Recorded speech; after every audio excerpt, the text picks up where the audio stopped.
תקשיבו לב טוב טוב ילדות, כי אין לכם מושג מה מצאתי היום. אתם רוצים לדעת מה מצאתי היום.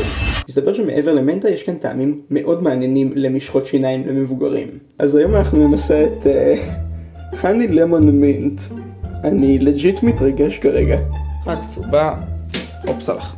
בפער הסרטון הכי מוזר שהוצאתי. אלימות, אלגנטי.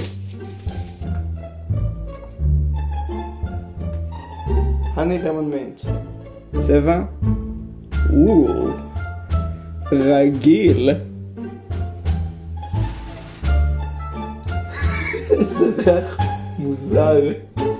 רואים אותי במצלמה? נראה לי, מקווה שרואים אותי. זה מריח כמו הני למון מינט, זה פשוט זה. טוב. תודה קימאס. רגע, זה מבחן טעימה. אני גם מצחצח בהם. הטעם לא תמתי כמו שחשבתי שהוא... רגע. תנו לי דקה. אני אצחצח ואז ביקורת. שמוזרים, למה אתם צופים בי מצחצח שיניים? ווירדוס. קקו.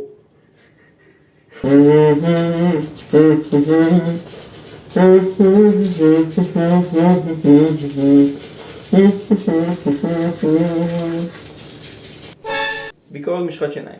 ציפיתי לטעם יותר אינטנסיבי, אבל סך הכל אחלה דבר, כאילו זה אחלה ריח, משאיר אותי רענן אחרי זה, כאילו אני עדיין מרגיש את המנטה, זה אחלה דבר. זה טעים, זה מה שזה, זה משחת שיניים, הני למון מינט. אני אדרג את זה 4 קבוקים.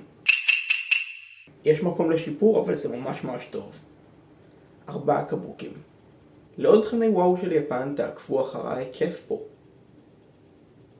Peace. One Piece. The One Piece is real.